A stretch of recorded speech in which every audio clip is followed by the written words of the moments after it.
નમસ્કાર મિત્રો, આજના વિડીયોમાં આપણે ગુજરાત ફોરેસ્ટ ડિપાર્ટમેન્ટ દ્વારા ફોરેસ્ટ ભરતીને લઈને નવા જીઆર બહાર પાડવામાં આવેલા છે એના વિશે ચર્ચા કરીશું. મિત્રો, એ પીડીએફ ટોટલ પેજની છે જે તમામ ઇંગ્લિશમાં છે.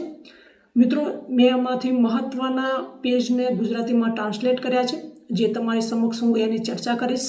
તો મિત્રો, અહીંયા તમે જોઈ શકો છો કે મેં તમારી સમક્ષ અહીંયા 12 નંબરનું પેજ ઓપન કર્યું છે જેમાં લખેલું છે કે પરિશિષ્ટ 1 ગુજરાત ગૌણ વન સેવામાં ફોરેસ્ટ ગાર્ડ પુરુષ અને સ્ત્રી વર્ગ 3 ની પોસ્ટ પર ભરતી માટે લેખિત પરીક્ષા.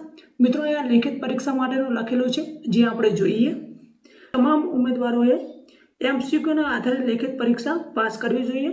મિત્રો, આ સંપૂર્ણ લેખિત પરીક્ષા એમસીક્યુના આધારે રહેશે. ઉમેદવારોએ તમામ પ્રશ્નોના પ્રયાસ કરવા પડશે.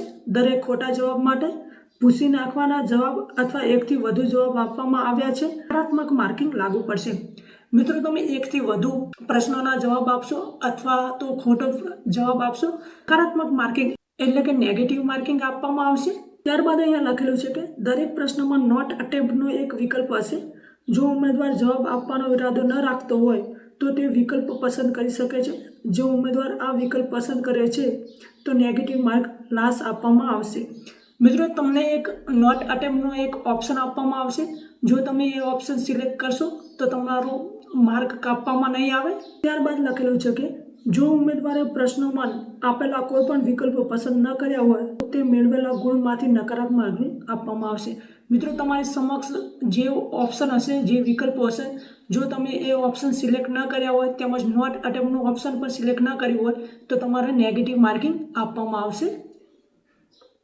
મિત્રો, આ પ્રશ્નપત્ર 200 માર્કનું રહેશે અને ગુણ 100 હશે. આગળ વાત કરીએ મિત્રો, ખોટા પ્રશ્નોનો નેગેટિવ માર્કિંગ 0.25 આપવામાં આવશે. મિત્રો, આ લેખિત પરીક્ષાનો સમયગાળો 3 કલાકનો રહેશે. સંપૂર્ણ પેપરમાં એટલે કે પ્રશ્નપત્રમાં 4 વિષયો આવરી લેવામાં આવ્યા છે. પછી સામાન્ય ગણિત, ગુજરાતી ભાષા તેમજ પર્યાવરણ ઇકોલોજી જેમાં પાણી, વનસ્પતિ, ભૌગોલિક પરિબળોનો સમાવેશ થાય છે. તેમજ મિત્રો, ગુણભારની વાત કરીએ તો સામાન્ય જ્ઞાન મિત્રો 25% વેટેજ રહેશે, તે 25% પૂછાશે. તેમજ સામાન્ય ગણિત 12.5% પૂછાશે. તેમજ ગુજરાતી ભાષા મિત્રો 12.5% પૂછાશે. તેમજ પર્યાવરણ તેમજ ઇકોલોજી ભૌગોલિક પરિબળો જેમાં વનસ્પતિ, પાણી, લાકડું બધું જ આવી જાય છે, જેમાં બધો જ સમાવેશ થાય છે, એ મિત્રો 50% વેટેજ પૂછાશે, એટલે કે સૌથી વધુ એ જ પૂછાશે. તો મિત્રો, તમારે એના ઉપર વધુ ધ્યાન આપવું જોઈએ. દરેક સાચા પ્રશ્નના 2 ગુણ આપવામાં આવશે. પરીક્ષાની વાત કર્યા પછી મિત્રો આપણે ફિઝિકલ ટેસ્ટની વાત કરીશું. અહીંયા મિત્રો તમારી સમક્ષ 13 નંબરનું પેજ ઓપન કર્યું છે જેમાં લખેલું છે કે ફિઝિકલ ફિટનેસ ટેસ્ટ, જેમાં મિત્રો 1600 મીટરની રનિંગ રહેશે પુરુષ ઉમેદવાર માટે, જેનો સમય 6 મિનિટનો રહેશે. તેમજ એક્સ સર્વિસમેન મેલ એટલે કે પુરુષ માટે 6.30 મિનિટનો સમય રહેશે. મહિલાઓ માટે મિત્રો 800 મીટરની દોડ રહેશે, જેનો સમયગાળો મિત્રો 4 મિનિટનો રહેશે. તેમજ એક્સ સર્વિસમેન મહિલાઓ માટે 4.20 મિનિટનો સમય રહેશે. હાઈ જમ્પની વાત કરીએ તો મિત્રો પુરુષ ઉમેદવાર માટે 4 ફૂટ 3, તેમજ એક્સ સર્વિસમેન પુરુષ માટે મિત્રો 4 ફૂટનો હાઈ જમ્પ રહેશે. મહિલા ઉમેદવાર માટે મિત્રો 3 ફૂટનો હાઈ જમ્પ રહેશે અને એક્સ સર્વિસમેન મહિલાઓ માટે મિત્રો 2.9 ઇંચનો હાઈ જમ્પ રહેશે. લોંગ જમ્પની વાત કરીએ તો મિત્રો પુરુષ ઉમેદવાર માટે 15 ફૂટનો લોંગ જમ્પ રહેશે. તેમજ એક્સ સર્વિસમેન પુરુષ માટે 14 ફૂટનો લોંગ જમ્પ રહેશે. મહિલા ઉમેદવાર માટે મિત્રો 9 ફૂટનો લોંગ જમ્પ રહેશે. તેમજ એક્સ સર્વિસમેન મહિલા માટે 8 ફીટનો લોંગ જમ્પ રહેશે. તેમજ મિત્રો પુલઅપ્સની વાત કરીએ તો મિત્રો પુરુષ ઉમેદવાર માટે 8 પુલઅપ્સ રહેશે. તેમજ એક્સ સર્વિસમેન પુરુષ માટે 8 પુલઅપ્સ રહેશે. બંનેમાં સરખા જ પુલઅપ્સ રહેશે.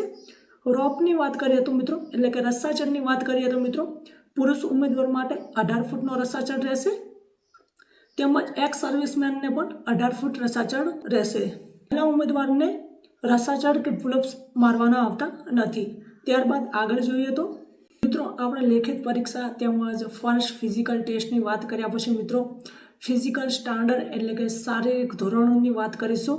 અહીંયા મિત્રો તમારી સમક્ષ અહીંયા 14 નંબરનું પેજ ઓપન કર્યું છે જેમાં મિત્રો તમે જોઈ શકો છો કે ફિઝિકલ સ્ટાન્ડર્ડ લખેલું છે. અહીંયા પુરુષ ઉમેદવાર માટે લખેલું છે મિત્રો. અહીંયા લખેલું છે કે ગુજરાતના મૂળ અનુસૂચિત જનજાતિ ઉમેદવાર માટે મિત્રો ઊંચાઈની વાત કરીએ તો મિત્રો એમની ઊંચાઈ 155 સેન્ટીમીટર હોવી જોઈએ અને છાતીની વાત કરીએ તો મિત્રો ફૂલાવા વગર 79 અને ફૂલાવેલી 84 થવી જોઈએ અને વજનની વાત કરીએ તો મિત્રો 50 વજન હોવું જોઈએ. અનુસૂચિત સિવાય ગુજરાત મૂળના આદિવાસીઓ એમનું મિત્રો ઊંચાઈની વાત કરીએ તો મિત્રો 163 સેન્ટીમીટર ઊંચાઈ હોવી જોઈએ.